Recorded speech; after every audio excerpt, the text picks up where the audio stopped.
Muy buenas noches. Falta un mes para las elecciones y proliferan los balances de los 2 primeros meses. Les propongo uno, dividiendo las campañas en 3 dimensiones: la aérea, spots, anuncios; la terrestre, los mítines; y la de las catacumbas, es decir, aquella en la cual se mueven los personajes en la penumbra para lograr sus objetivos. Y en ese sentido me voy a referir a indicios de lo que está pasando en las catacumbas del poder en México. Durante buena parte de abril y principios de mayo, un grupo de poderosos empresarios, dicen versiones bien informadas, presionaron al presidente de la República y a Margarita Zavala para que declinaran y reducir las boletas a solo 3 personajes: López Obrador, Anaya y el Bronco.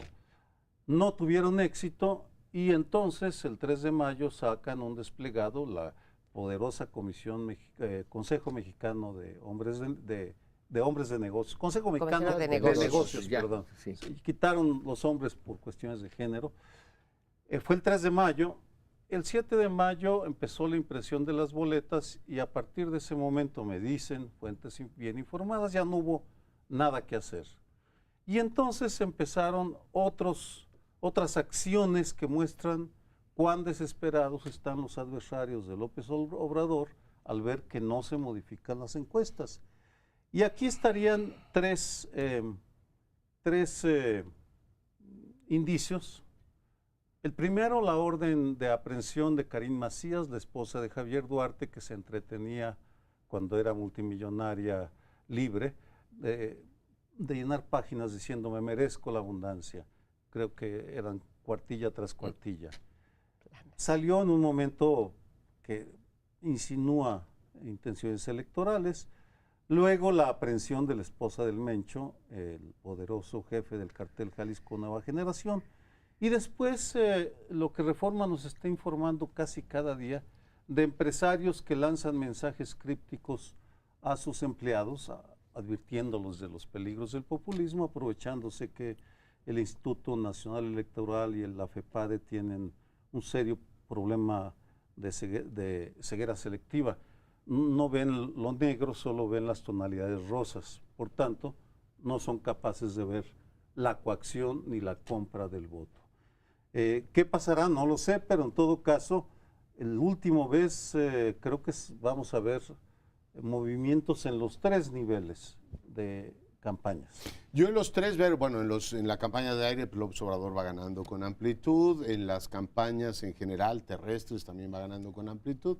Esta de las catacumbas, pues, supongo que se está dando, pero no estoy seguro, Sergio, de que estén, digamos, encadenados los 3 acontecimientos que describes. Primero, lo de Karime sale de la Fiscalía de Veracruz, no sale de la Fiscalía Federal, y bueno, ha tenido Yunes una actitud extraña cuando estuvo con lo de los trenes, tema del que vamos a hablar en un momento más. Se le veía muy pegado a Peña Nieto, pero sabemos que Veracruz está disputando palmo a palmo él, o sea, su hijo, contra el candidato de Morena. Por tanto, no le veo demasiados incentivos, es decir, abro esto como una cuestión desesperada. Yo creo que es más bien en lógica, hay que leerlo en clave veracruzana como tal.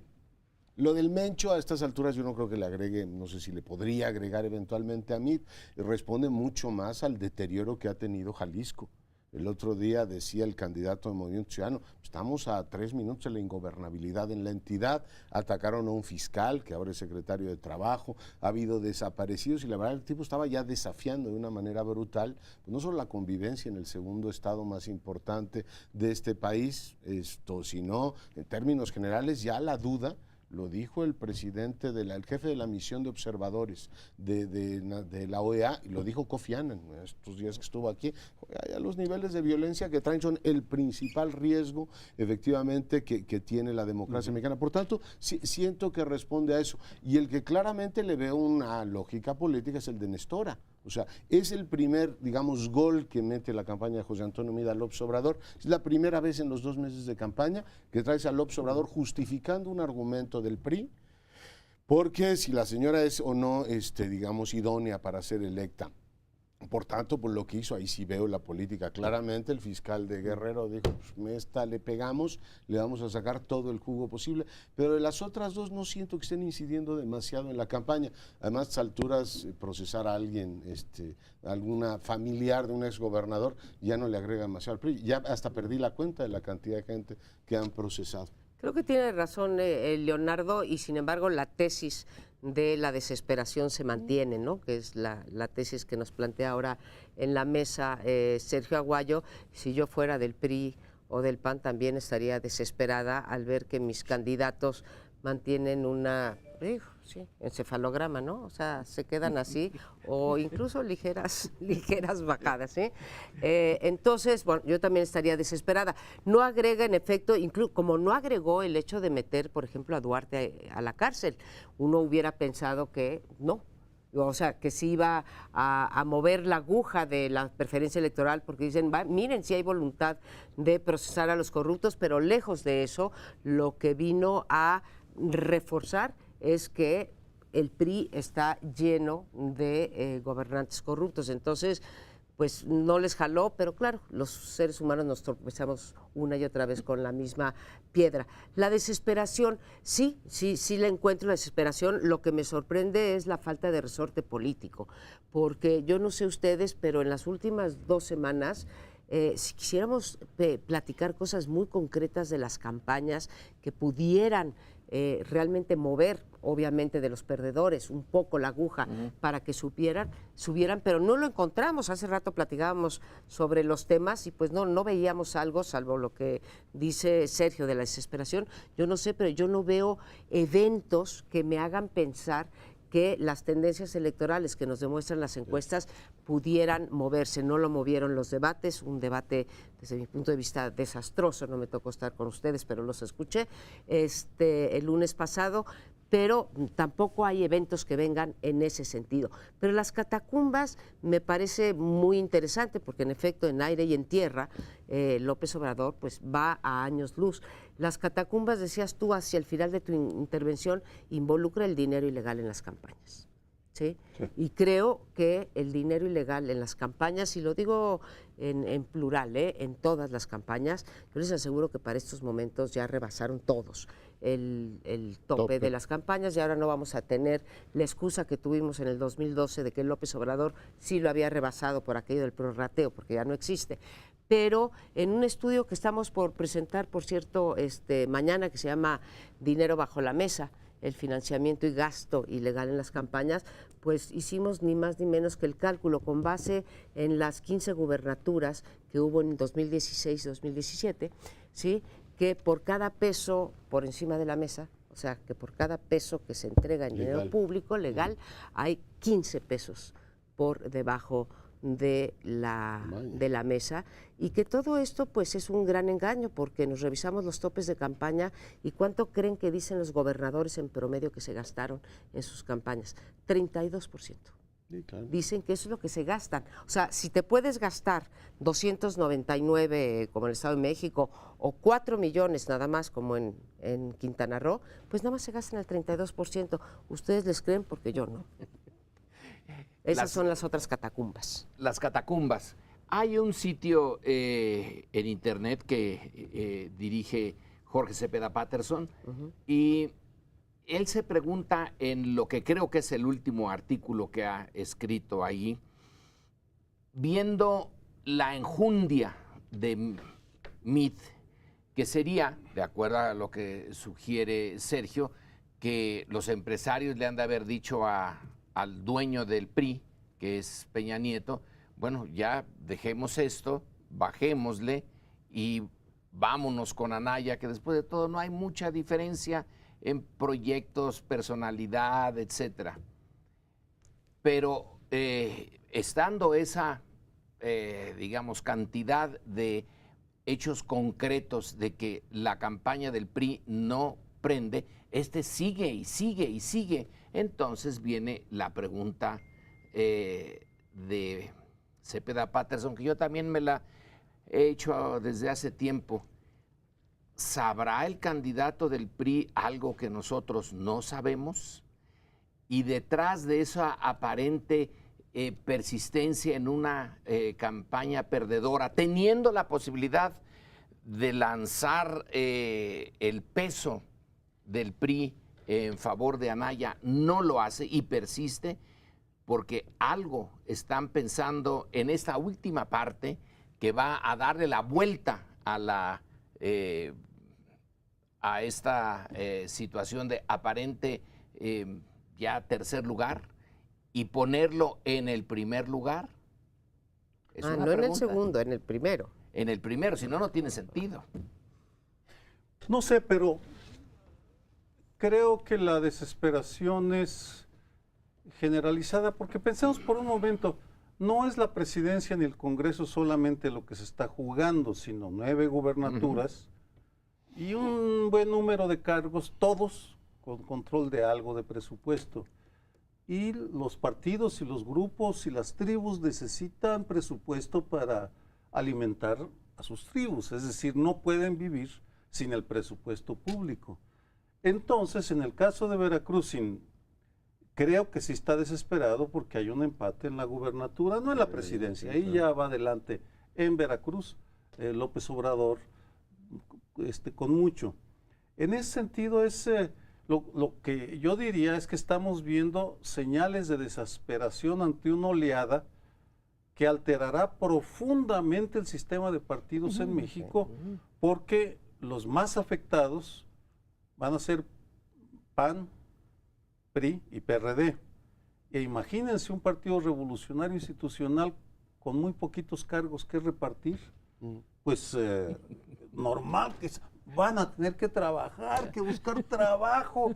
Ellos que en su currículum tienen diputado local, federal, senador, gobernador, Delegados. delegado, en fin, se van brincando. ¿Y ahora qué va a ser de los René Juárez o de los Romero de Champs, suponiendo que deja el sindicato? Para mí es la desesperación de un estilo de vida que tal vez pueda haberse afectado si gana López Obrador, tal vez. Es muy interesante eso. Ese grupo que podría estar desesperado tiene actualmente pues 2 cálculos. Uno, tratar de conservar lo más que se puede en estos momentos que siguen teniendo el gobierno federal y todo lo demás, o de plano decir, señores, vayamos resignándonos a que vamos a acordar con otro partido. Ahí el escenario de que el PRI se vaya, y algunos de las encuestas lo ponen con una bancada menor de la que tuvo en 2006 y perdiendo casi todas las gubernaturas. Si compite en Yucatán, creo que es la única donde tiene alguna posibilidad, ya sería suficiente. Yo creo que el resto va a tener una migración lógica con la mayoría y dirán, señor, siempre hemos sido partido de gobierno y ahora le toca a usted gobernar. En realidad siempre hemos estado de acuerdo con usted. Algo así van a decir. Creo que el PRD se va a diluir completamente después de la derrota y van a decir, señor, como ya está ocurriendo aquí en la capital de la República, Amalia García, etcétera, ya migraron a Morena, y los que van a quedar como elementos partidarios diferentes van a ser el PAN y Movimiento Ciudadano, que va a quedar muy fuerte en Jalisco y va a ser como la identidad de la izquierda, y el PAN que se conservará con el postanayismo. No sé bien quién lo harán, pero sí, yo creo que va a haber un movimiento importantísimo en el sistema de partidos. Estamos de acuerdo que se va a modificar el sistema de partidos, pero de raíz, ¿no? Hace todavía 3 legislaturas o 2 legislaturas incluso, PAN, PRI, PRD tenían el 90% del Congreso, ¿sí? Ahora los 3 partidos grandes no van a tener eso, el 90% del Congreso. Yo diría 2 cosas en estas golondrinas que le cantas al PRI. La primera... Son las encuestas, bueno, María o Pablo. que las No, encuestas, yo, no, que yo sí, soy antipriista, no, Dios me libre. No, Dios te libre. ¿Quién Te podría acompaño. suponer eso? Te acompaño. Porque digo, realmente la desesperación viene de que pues el 60% de la población dice que jamás, bajo ninguna circunstancia, votaría por el PRI, ¿no? Entonces, tienes toda la razón. Pero diría 2 cosas. 1, ya una vez se fue a la tercera fuerza, el PRI, y luego revivió. Y 2, de repente nos engañamos. De las 7 gubernaturas que se juegan, hoy el PRI tiene 14 gubernaturas. De las 7 que se juegan, solamente 2 están en manos del PRI, ¿sí? Que son Jalisco y Yucatán. Y controlan, como tú decías, 50% del presupuesto del territorio nacional. Bien, nos quedan 12 segundos. Creo que ya debemos empezar a analizar las consecuencias de este tsunami que va a sacudir la política mexicana. Regresamos. Bueno, y al principio del año los expertos del sector privado consultados por el Banco Central decían que el país tenía dos elementos que generaban gran incertidumbre. Uno era la renegociación del Telecán, hoy sabemos que Telecán renovado no habrá, y la otra era la incertidumbre política, y se asociaba esta idea de incertidumbre política a que ganara el candidato de la izquierda. Bueno, estamos a dos tercios de las campañas electorales han transcurrido ya, y el candidato de la izquierda no solamente es puntero en la presidencial, tiene muchas posibilidades de tener mayoría absoluta en la Cámara de Diputados, tiene posibilidades razonables de ganar también la Cámara de Senadores, y territorialmente va a transformar, va a tener la Ciudad de México y muchas otras entidades. Por tanto, uno dice, bueno, viene efectivamente una gran transformación política, y la lógica hubiese sido, si pensáramos en clave del 2006, pues esto va a ser un desastre económico y los mercados se van a empezar a poner nerviosos, y la verdad es que nada de eso ha ocurrido. Hace unos días nos daban a conocer la inversión extranjera directa y está en niveles altos, estamos para todo efecto práctico en pleno empleo, los precriterios de política económica, las previsiones del FMI, las calificadoras dicen, no, si el país está bien, no les va a pasar nada, van a seguir creciendo más o menos a los mismos niveles que están creciendo ahora. Aquí entra un tema que a mí me resulta, digamos, difícil de comprender. Por un lado tienes efectivamente esta calma chicha, decir, bueno, si gana la izquierda no va a pasar nada, y aquí que es donde, digamos, la parte perturbadora empieza, ¿no? Es decir, efectivamente, si las promesas del López Obrador, que han sido absolutamente ambiguas, que si aeropuerto o no aeropuerto, que si lo privatiza o que si no lo privatiza, que si va a haber revisión de la reforma energética o va a haber derogación de la reforma energética, y cada quien está viendo lo que quiera, como en el peronismo no habrá más penas ni olvido, cada quien ve el Obrador que quiere.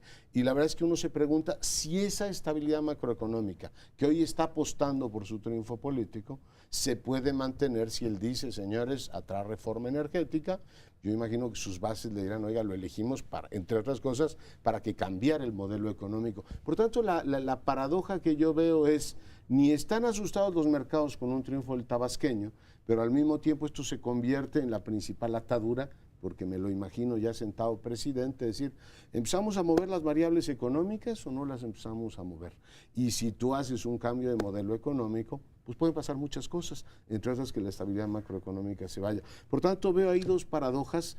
Difícil que prenda en esta situación el discurso del miedo, de ahí viene el señor de la izquierda y nos vamos a volver todos pobres. No hay ninguna razón. El índice de confianza del consumidor también está muy alto. En fin, veo ese tema y lo pongo sobre la mesa. Es un hombre de poca fe, ¿eh? Ya los resultados ya están dados y no digo, vaya, coincido contigo también. Y sí. Y el TLC ya no se va a poder negociar. Está bien. Con lo que hay ahora. Con lo que hay ahora, yo diría lo mismito que estás diciendo tú.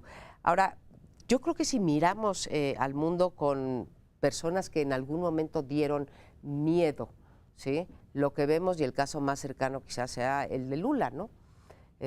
No vino ninguna desestabilización económica en Brasil. Los problemas económicos que tuvo, los tuvo independientemente de quién estuviera sentado en la silla, no sé, la silla de qué, la silla del águila, o el equivalente de la silla del águila, y no pasó nada, no vino lo que todo mundo temía. Ollanta Humala tampoco pasó nada.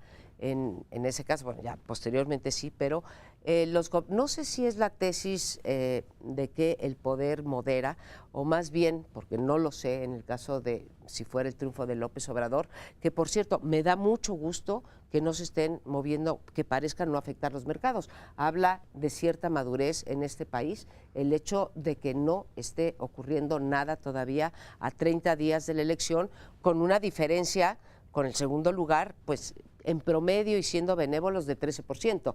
Entonces, esa parte me da enorme gusto.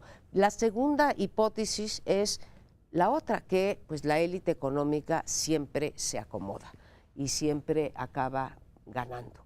Yo no sé si veremos eso en caso del triunfo de López Obrador, pero es muy probable, sí, que la élite económica, ya sea de cualquier industria, de la industria de la televisión, de las telecomunicaciones y cualquier otra que se les ocurra a ustedes, los grandes empresarios en México, se acomodarán como se han acomodado en todos los países con el nuevo gobernante.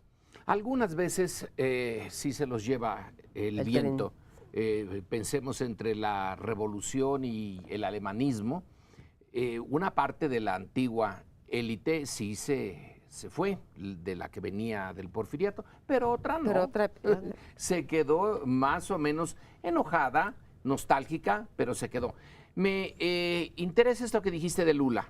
Lula, que tiene como gran éxito su campaña contra el hambre, que es en este momento el político más popular en Brasil, no les cambió el panorama a los empresarios. Entonces, ¿por qué los empresarios están a muerte contra él? ¿Quién es quien ha estado apoyando la idea de que Lula debe de ir a la cárcel? Además del ejército brasileño, son, por ejemplo, los grandes periódicos, o Globo, son grandes concentraciones de dinero, y ellos están pidiendo que no sea candidato, que se quede en la cárcel. Ahí hay algo que valdría la pena, no hay tiempo, de entrar en los empresarios. Se acomodan, pero si pueden dar un golpe preventivo, lo dan. Se acomodaron con Lula, pero no quieren que regrese. Y están metiendo a Brasil en una situación de incertidumbre mucho mayor de la que podría haberlos metido Lula. Ahora, el tener un presidente que Temer, que acusado de ladrón, que es una vergüenza, no hay candidato que resista ahorita un análisis serio para sustituir a Lula con mucha popularidad. ¿Por qué lo hicieron? Si no les había hecho nada sustantivo. Pues dos posibles explicaciones a esta aparente paradoja. Primero, la tesis de Moisés Naim sobre la fragmentación del poder me parece que es útil para entender lo que está pasando. No asusta porque ya no hay líderes en países como el nuestro con poderes excesivos. Simplemente el poder está demasiado fragmentado. Y después que tal vez en el 2006 había desesperación, ahora hay resignación. Y la resignación la explicaría por varias razones. La principal es que los adversarios, los partidos más fuertes, PAN, PRD, PRI, están exhaustos, están agotados por 18 años de fracasos, porque de lo que más pueden presumir es de fracasos. Algunos éxitos, por supuesto, pero corrupción, ¿no? ¿También? Fracasos y corrupción. Bueno, pero ser corruptos es una forma de fracaso. Claro. Vamos, o permitir que crezca el crimen organizado por una falta de estrategia es un fracaso. Yo los veo simplemente agotados. Al presidente lo veo ya pues, más preocupado porque no pase gran cosa y poder ir en paz y que no lo persigan. Y de ahí se desprende paradojas como que dos exlíderes nacionales del PAN estén con Morena, o que un buen número de los liderazgos fuertes también estén con López Obrador, el Bester Gordillo a Trasmano, entre otros. Y de ahí se desprende la pobreza de los liderazgos, porque no, independientemente de las virtudes personales de Anaya y Meade, como candidatos, son candidatos pobres. No tienen un proyecto articulador. No que López Obrador se distinga por la brillantez de su tesis, pero ya sabe uno lo que esperar. Con Anaya y Meade estamos a la derecha del vacío, en la nada.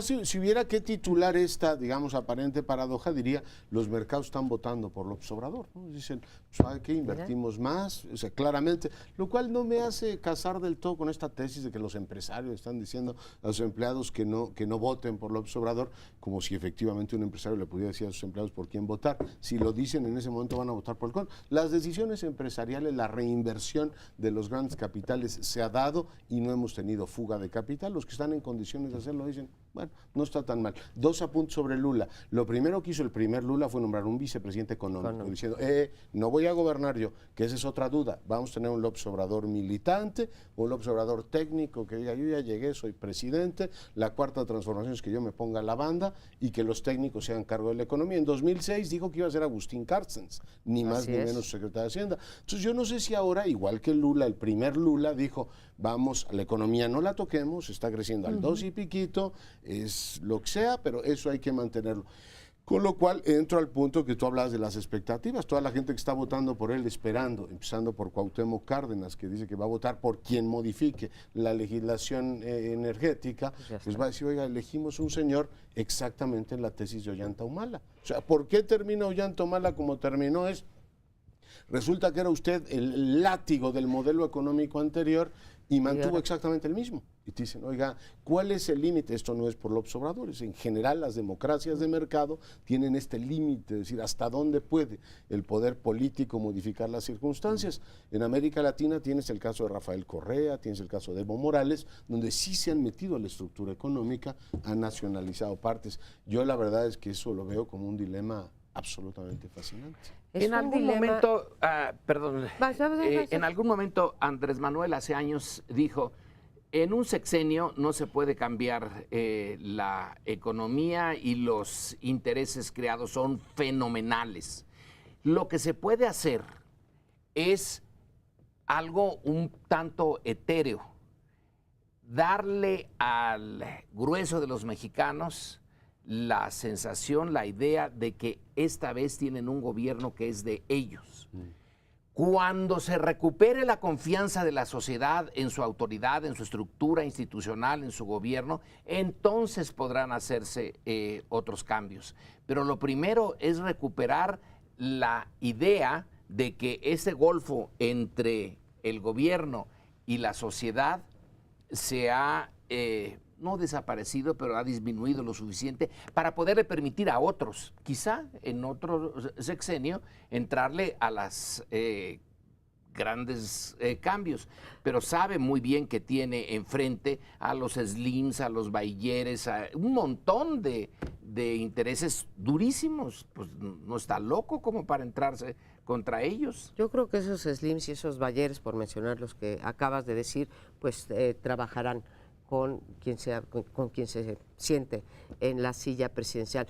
Pero creo que sí es un interrogante si Andrés Manuel López Obrador va a ser un Lula o un Ollanta o va a ser un Maduro o un Correa. Eso no lo sabemos, yo tiendo a pensar que él es un micromanager, ¿sí? Él toma las decisiones, él dice por dónde vamos a ir, él hizo su partido y él manda en su partido. O sea, los rasgos que nos ha mostrado es que tiende más del otro lado. Ahora, yo creo que si llega a la presidencia, como a cualquiera, hay que dar el beneficio de la duda.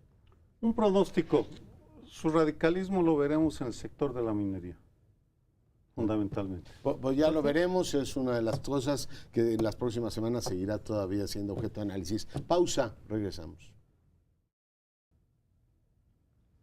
Hace ya muchos años, pero en este último año con particular enjundia, vemos que el Estado va perdiendo control de ciertos procesos, de ciertas funciones, de ciertas obligaciones que tiene que cumplir con respecto a los ciudadanos y con respecto a un artículo constitucional que dice que el Estado garantizará que cada quien, y aquí no estoy hablando de los dueños del dinero, cada quien es los empresarios por una parte, los trabajadores por la otra, puedan dedicarse a la actividad que ellos decidan sin tener obstáculos que lo impidan. Bueno, pues esta facultad o esta obligación constitucional no la está cumpliendo el Estado mexicano. Nos hemos referido una y mil veces aquí al crimen organizado y cómo ha perdido territorio el Estado mexicano en términos de salvaguardar la integridad no de las tropas extranjeras, pero sí del crimen organizado. Y bueno, pues este año dos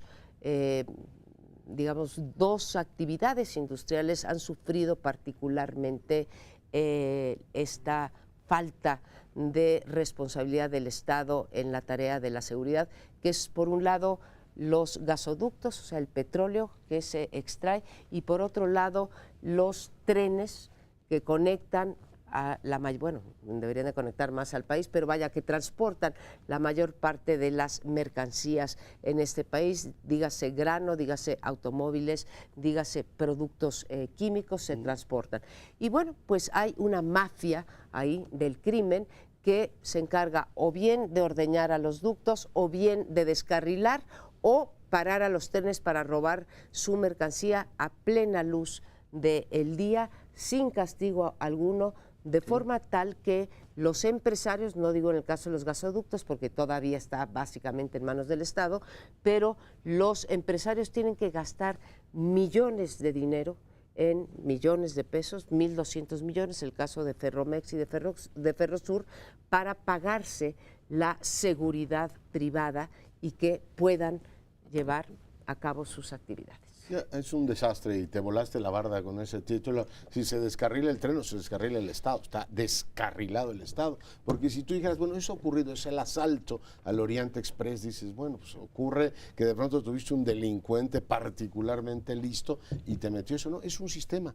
Son 300 y pico de millones, por cierto, una cantidad muy similar a la que se robaron a los bancos. Tú dices, bueno, también hay señores que se dedican a sacarle dinero a los bancos. La AMIS reportó que subió 20% el robo de vehículos, y el vehículo más robado sigue siendo el Suro y los camiones, las camionetas estas funcionales, no los coches de lujo, o sea, los coches más utilitarios. Tienes un incremento de robo a los celulares en la ciudad para venderse nuevamente en los tianguis ilegales. Es decir, no hay indicador en el cual tú digas, oiga, el Estado tiene control sobre esto. El tema del robo de vehículos está ligado a la incapacidad del Estado mexicano de tener un registro único de vehículos, el REPUVE famoso, que todavía recordamos el escándalo de Caballo. Uno dice, bueno, Caballo a lo mejor ya está muerto y enterrado, el Estado mexicano no le ha dado Dios licencia de tener, con toda la tecnología que hay disponible, un registro de vehículos para que no se estén robando, además a los más pobres de este país. Es que no hay tema en el cual el Estado, vamos, no se protege ni a sí mismo con el tema de huachicol. Buena parte de la economía sigue funcionando.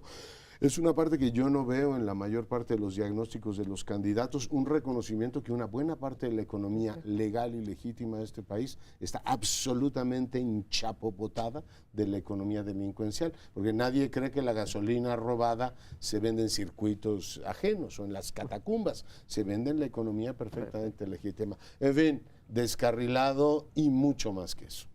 Ya estamos, mientras hablaban me recordaba Víctor Hugo, que en una de sus novelas, no recuerdo cuál, hablaba de la Corte de los Milagros, en donde llegaban todos los discapacitados de París, arrastrando sus dolores, los que tenían los leprosos, a contar sus penas. Bueno, yo creo que me voy a sumar a la Corte de los Milagros mexicana. Al menos mal que fue muy literaria la cita, ¿eh?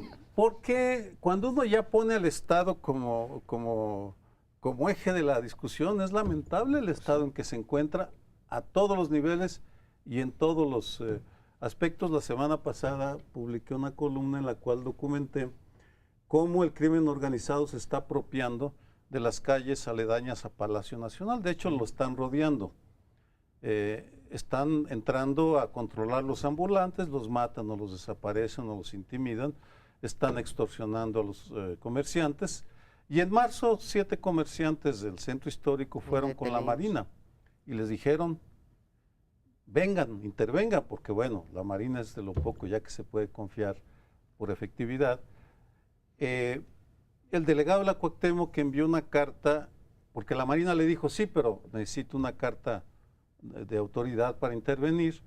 La carta salió en abril, la recibieron e inmediatamente se hizo pública y el jefe de gobierno de la Ciudad de México, José Ramón Amieva, dijo de ninguna manera va a haber marinos patrullando el centro histórico, porque imagínense, el centro de la Ciudad de México como Reynosa, Tamaulipas o Michoacán, no sé si vayamos a llegar a ello, pero así.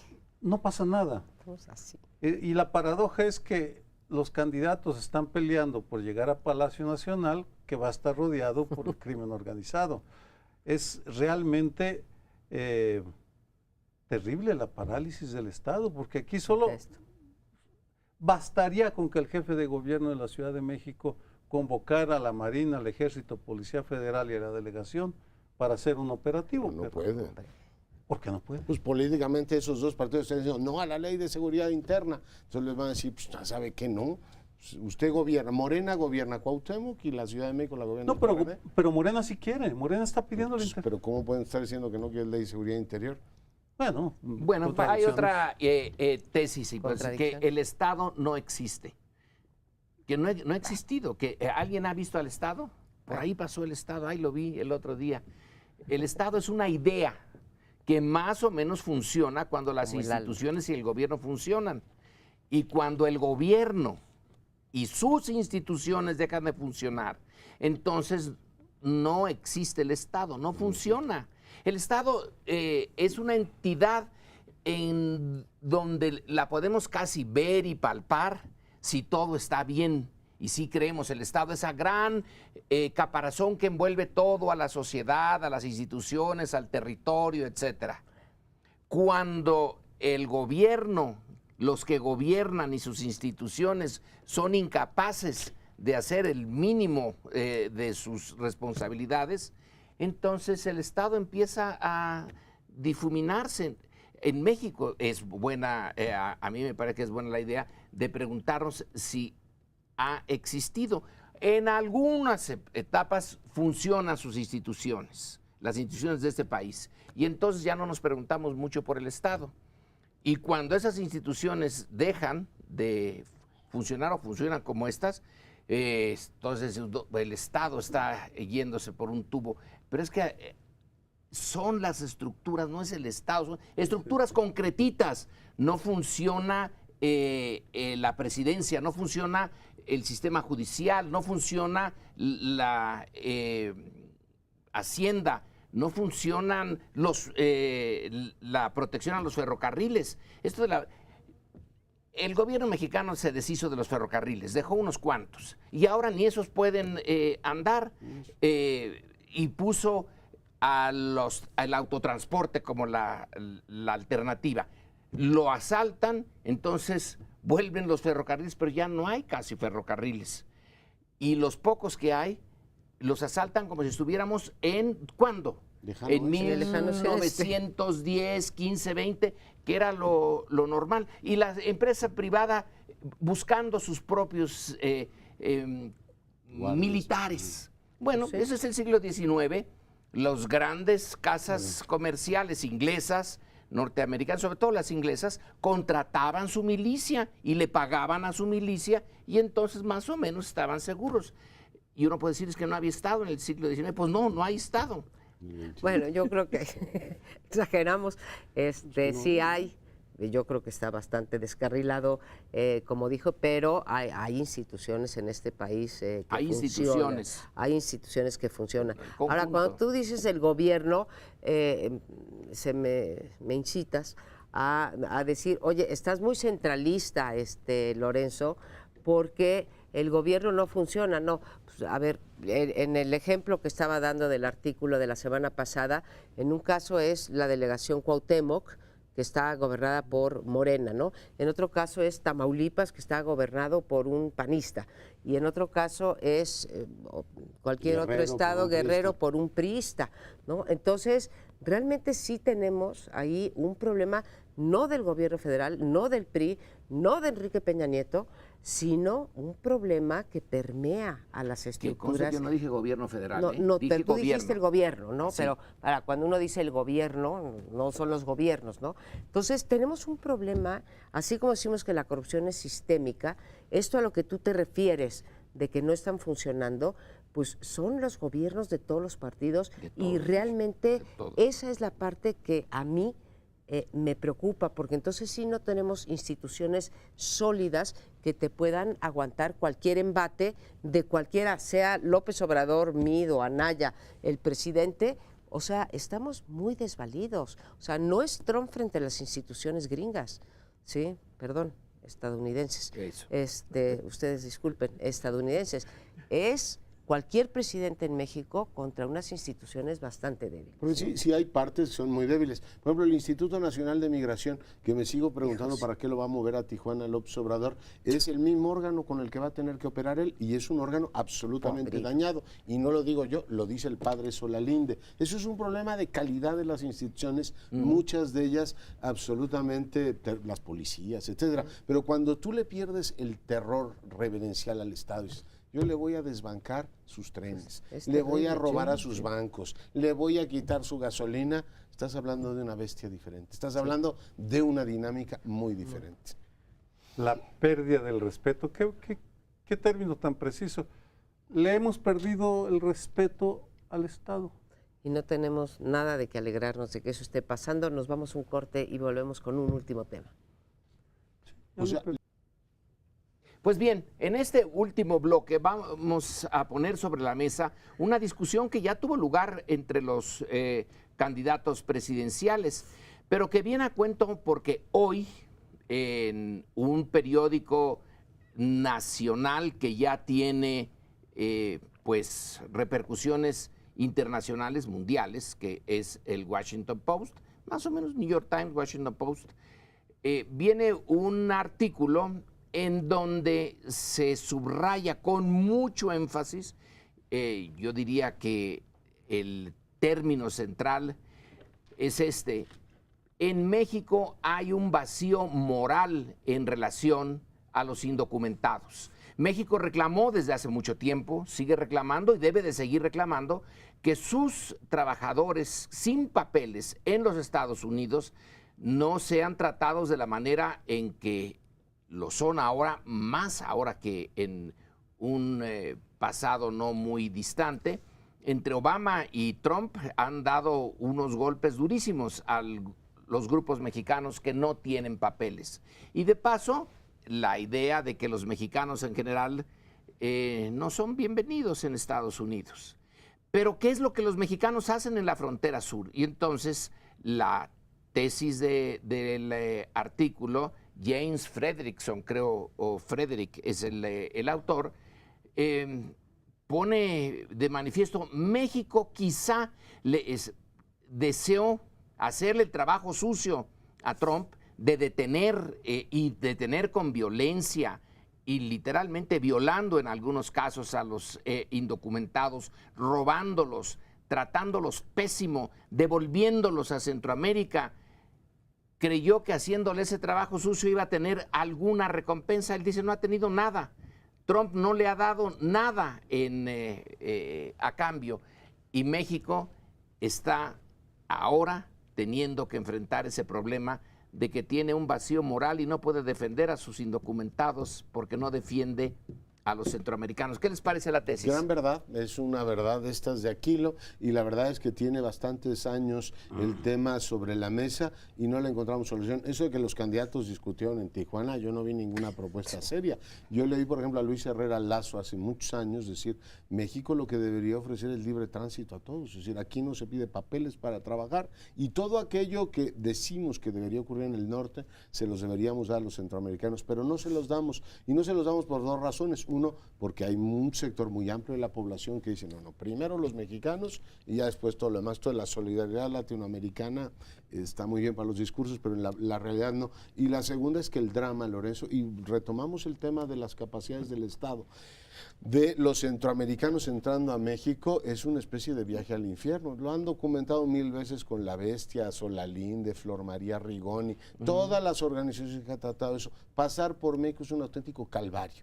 Violan a las mujeres, las saquean, o sea, hacen todas las perrerías que uno puede imaginar que un estado y una ciudad pueden hacer. Y después te encuentras con que pasan un montón de jóvenes, de menores indocumentados, que fue lo que originó la crisis con Estados Unidos hace 4 o 5 años, y México es incapaz de ofrecerles albergues, de ofrecerles comida, de entretenerlos, y entonces optan por el mal menor. Fíjate lo que estoy diciendo, es terrible. Es decir, mejor no los dejes entrar, ¿no? Porque por un lado no podemos custodiar que no los violen, que no los vejen, porque eso ocurre en este país. Y es la peor de las, digamos, soledades, ¿no? Es decir, no somos capaces de proteger a los más débiles cuando pedimos justicia a Trump. Y la otra es, pues se te agolpan en la frontera, entonces tienes, además de tu crisis moral, una crisis diplomática brutal. Le tocó, por cierto, era Mitt, canciller de la República, cuando reventó el tema de los migrantes menores, que de pronto te llegan a Estados Unidos y dicen, bueno, ¿y estos por dónde pasaron? En fin, es una tragedia en toda la línea y yo creo que nos vacía éticamente como país. Y yo no oí nada en el debate de Tijuana que fuera, digamos, compasivo, cercano a una América Central que se está desangrando en algunas partes. Y ya déjate compasivo, algo que tuviera ciertos visos de viabilidad, ¿no? No había nada, ¿no? Ni por el lado de la compasión, o sea, no movió a nadie el debate de los centroamericanos, pero tampoco plantearon soluciones. Y pues me recuerda el problema de las drogas, no quiero hacer una comparación de un ser humano con una mercancía, pero cuando decías, Leonardo, que deberían poder transitar libremente sin que les ocurran todas estas cosas a los centroamericanos, es lo que se decía con respecto a las drogas. ¿Por qué México se puso a combatir a los capos, a las drogas, etcétera, y no optó por decir, a ver, así como los norteamericanos mandan armas, pues para allá van, y hay unas rutas, ¿sí?, que se respetan, todo el mundo se voltea para el otro lado y pasan, y nosotros, en lugar de dejar pasar a los centroamericanos y que lleguen a la frontera, y allá, ahora sí que allá películas, no solamente no les garantizamos el paso, sino que ahora tenemos otra política represiva que es la de contención, con lo que sabemos que significa la contención, porque no es construir un muro para hablar de Trump, sino es usar la violencia para que no crucen la frontera. Sí, una precisión primero. Fue Barack Obama con el que empezó, quien le habló a Enrique Peña Nieto en junio de 2014 para pedirle que ayudara a sellar la frontera sur para que no llegaran los niños no acompañados. Esa política se mantiene y solo para ponerle algo de información adicional, comparto todo lo que ustedes han dicho, haría un matiz al final. Es que Enrique Peña Nieto lo soluciona creando una burocracia, una comisión para la frontera sur que está virtualmente desaparecida y que se encarga en teoría de modernizar la frontera sur, pero que en realidad no ha cambiado casi nada y algunos de los cambios han sido de una falta de humanismo, de humanidad o del más mínimo sentido humanitario. Por ejemplo, subirle la velocidad a la bestia. Digamos, la solución fue no darles albergues, sino apriétenle para que no se puedan subir los migrantes, lo cual es una barbaridad porque ha incrementado el costo humano asociado con el tránsito que hacen. Y el único matiz que haría es que en Tijuana por primera vez hablaron del tema en un debate presidencial. ¿Que les faltó conocimiento, sensibilidad o no quisieron ir a la raíz de enfrentar a Estados Unidos y a Trump y decir, bueno, pues si tú no quieres ligar migración con comercio, pues habrá que forzarte porque están ligados, en fin, o seguridad, lo que sea. Pero ya lo mencionaron por primera vez, que es insuficiente, de acuerdo, pero es lo novedoso, ya entró en la agenda nacional el tema que ahora discutimos, lo cual no quiere decir que se vaya a resolver, porque coincido, Instituto Nacional de Migración es una entidad corroída por el burocratismo y la corrupción. Bueno, pero esta idea también en el artículo de que México ha tomado estas decisiones, pero Estados Unidos, el articulista dice, no puedo encontrar una mínima reciprocidad norteamericana. Lo tomaron los mexicanos como, en fin, para no enfrentar a Trump, pero Trump no ha hecho nada. Es gratuito. Nos metimos en esto y el gobierno en particular el de Trump puede... yo también señalé que Obama era el que había empezado esto. Quizá la idea es que no nos pegue más Trump. Vamos a hacerlo no esperando nada, sino que no haya más la crítica, porque sí, la ha hecho en varias ocasiones, criticando esta forma como México le permite a los centroamericanos entrar y llegar hasta nuestra frontera, y ellos son los responsables, los mexicanos, de que nosotros tengamos que pensar en el muro. Bueno, de todas maneras hay varios casos anteriores, ¿no? Felipe Calderón llevó a cabo una política de extradiciones muy agresiva, y me acuerdo que el entonces embajador Arturo Sarucán dice, acá no se ha dado nada, zilch, dijo, o sea, cero redondito, y la verdad es que así ha sido. Yo lo que sí veo, estoy totalmente de acuerdo con Sergio en que qué bueno que esto se puso en la agenda pública, todo este tema de los migrantes, pero la relación con Estados Unidos, nuestros candidatos le siguen teniendo pavor, ¿eh? O sea, no había ninguno que dijera, oye, vamos a enfrentarnos de una manera absoluta. No enfrentar, vamos a hablar con ellos desde la dignidad nacional. Tienen pavor, no debe ser que Trump se vaya a enojar. Yo creo que Trump vio el debate y dijo, qué buenos chicos estos, ninguno me tiene mala voluntad. La verdad que fueron muy suavecitos con Trump. Yo cuando menos, en términos de estrategia electoral, hubiera hecho casi que la piñata de Trump para golpearla con el palo, ¿no? Que se le pega a una piñata, pero fue suavecito el trato. Y además, si le tienes pavor, bueno, pues alíate con los otros. ¿Ustedes oyeron algo más que Estados Unidos? Pareciera, el debate se llamaba México en el mundo, pero fue un debate sobre México, Estados Unidos. Es que para México, en términos prácticos, el mundo se reduce a un solo país. A eso hemos llegado. Pero bueno, nos tenemos que ir. Esperemos que la semana entrante nos acompañen de nuevo.